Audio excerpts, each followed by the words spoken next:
ধর্ষণের অভিযোগে 20 বছরের জেল শ্রীরামপুর কলেজের প্রফেসর প্রতাপ দিগালের। আজ শ্রীরামপুর মহকুমা আদালতের এই রায়ে খুশি নির্যাতিতা।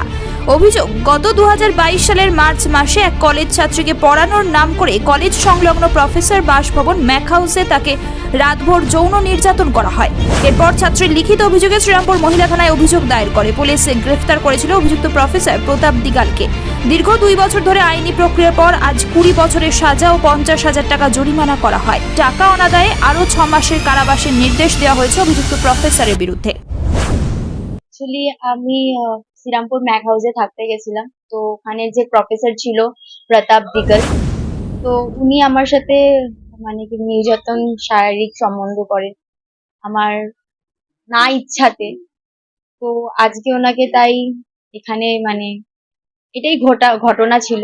তো আজকে যে ওনাকে মানে সাজা দেওয়া হলো, তো এতে 20 বছরের সাজা হলো, কি বলবেন এটা? তো আমি খুব খুশি যে ওনাকে আজকে 20 বছরের সাজাটা দেওয়া হলো, কারণ আমি চাই না যে আমার মতন আরো যারা মেয়েরা ছিল তো তাদেরও মানে আমি বাঁচাতে পেরেছি, আর আজকে নিজেকেও বাঁচাতে পেরেছি, তার জন্য আমি খুব খুশি। আর আমি এটাই চাই যে আগেও আর যেন কারোর সাথে এরকম না হোক, তো তার জন্য খুব ভালো লাগছে। না, আমি সত্যি খুব স্ট্রাগল করেছি, 2.5টা বছর ওয়েট করেছিলাম যে কি হবে।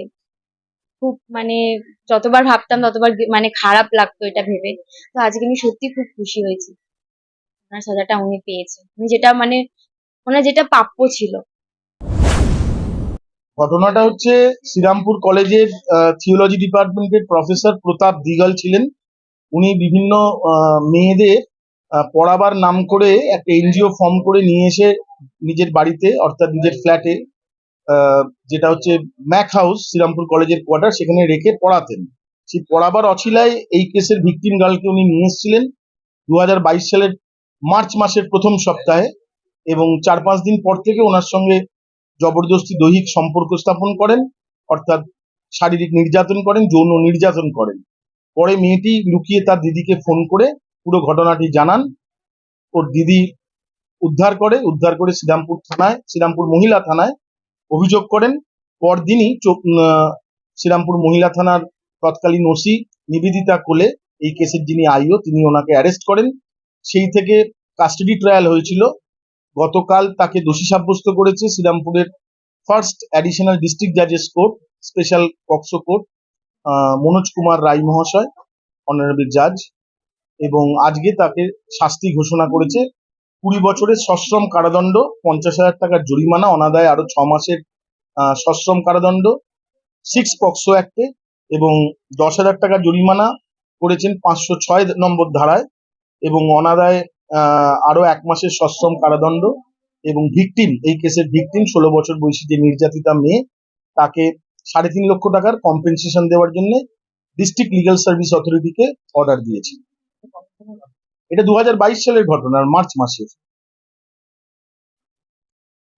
আমি সরকারি উকিল হিসেবে মামলা লড়েছিলাম, এবং 2 বছরের মধ্যে আমরা ট্রায়াল কমপ্লিট করে কনভিকশন সিকিউর করেছি।